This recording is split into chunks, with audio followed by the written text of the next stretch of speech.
সুপ্রিয় দর্শক মণ্ডলী, আসসালামু আলাইকুম।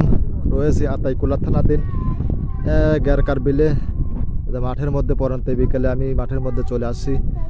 তো এখানে কিন্তু এলাকার এক ভাই, এদের দেখুন কদমের চাষাবাদ করছে। তো মোটামুটি উনি কিন্তু কদমের চাষাবাদ করছিল না, মোটামুটি উনি কিন্তু আপনার মূল কাটা পেঁয়াজের চাষাবাদ করছিল। এদের দেখুন, আপনাদের দেখানোর চেষ্টা করি। দেখুন কোনো কদমের লাগানোর কোনো কিন্তু সিস্টেম নেই, ফাঁকা জায়গা কিন্তু ফাঁকা থাকে। তো উনি কিন্তু আপনার মূল কাটা পেঁয়াজের চাষাবাদ করছিল। তো লাগানোর পর আপনার পেঁয়াজের সাইজটা কিন্তু খুব ভালো হয়ে ওঠে, খুবই ভালো হয়ে ওঠে। এবং এগুলো তাহারপুরি কুইন জাতের পেঁয়াজ কিন্তু মূল কাটা কিন্তু উনি লাগাইছিল। তো সাইজটা ভালো হওয়ার পর উনি যেহেতু মূল কাটা পেঁয়াজের দামটা হঠাৎ করে কমে যায়, এই কারণে একটা বুদ্ধি করে আপনার উনি কিন্তু কদমের জন্য এই পেঁয়াজগুলো কিন্তু রেখে দেয়।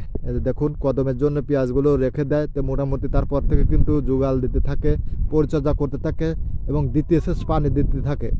প্রথম সেচ পানি দেওয়ার পর দ্বিতীয় সেচ পানি দেওয়ার পর সার বীজ দেওয়ার পরে দেখুন পেঁয়াজের কদম পেঁয়াজগুলো কত সুন্দর কিন্তু বেড়ে উঠতেছে।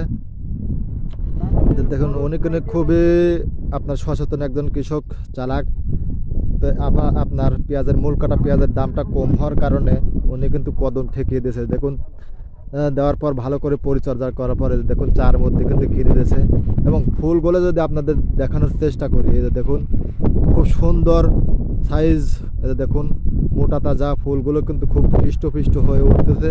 তো উনি এই মুহূর্তে কিন্তু ভিটামিন স্প্রে করলো, আপনার বিভিন্ন ধরনের কিন্তু ভিটামিন স্প্রে করলো, হাইড্রো ও কভার, তারপর সিমজেব, অ্যামিস্কোর, পাইন, তারপরে আপনার আরও অনেকগুলা বিষ কিন্তু উনি এই মুহূর্তে কিন্তু স্প্রে করলো।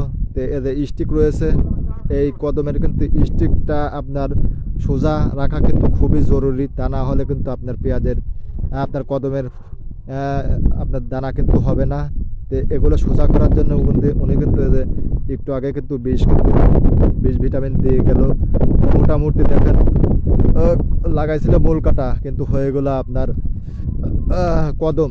এখানে আপনার ফুল ফোটার আগ পর্যন্ত কিন্তু এখন খুবই পরিচর্যা করতে হয়। ফুল ফোটার পরে কিন্তু আর বিষ ভিটামিন দেওয়া যায় না। তো এখন কিন্তু আপনার প্রতি সপ্তাহে কিন্তু আপনার বিষ এবং ভিটামিনগুলো দিতে হবে, স্টিকগুলো সোজা রাখাতে হবে এবং খাবারগুলো দিতে হবে যেহেতু স্টিকগুলো শুকিয়ে না যায়।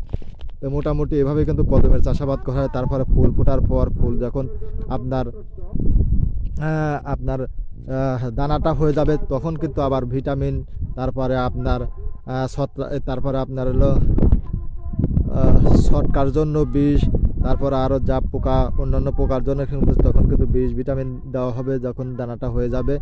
এভাবে কিন্তু উনি কিন্তু কদমের মূল কাটা পেঁয়াজের বদলে কিন্তু কদম চাষাবাদ করছে এবং চারিদিকে ঘিরা দিয়েছে যাতে কুকুর শিয়াল যাতে নষ্ট না করে। তো এভাবেই কিন্তু উনি মূল কাটার বদলে কিন্তু কদমের চাষাবাদ করে দিল আতাইকুলা গ্যারকার বিলে। এটা কিন্তু আপনার তাহারপুরি কুইন। তো সাইজটা দেখুন কদমের থেকেও কিন্তু ভালো রয়েছে।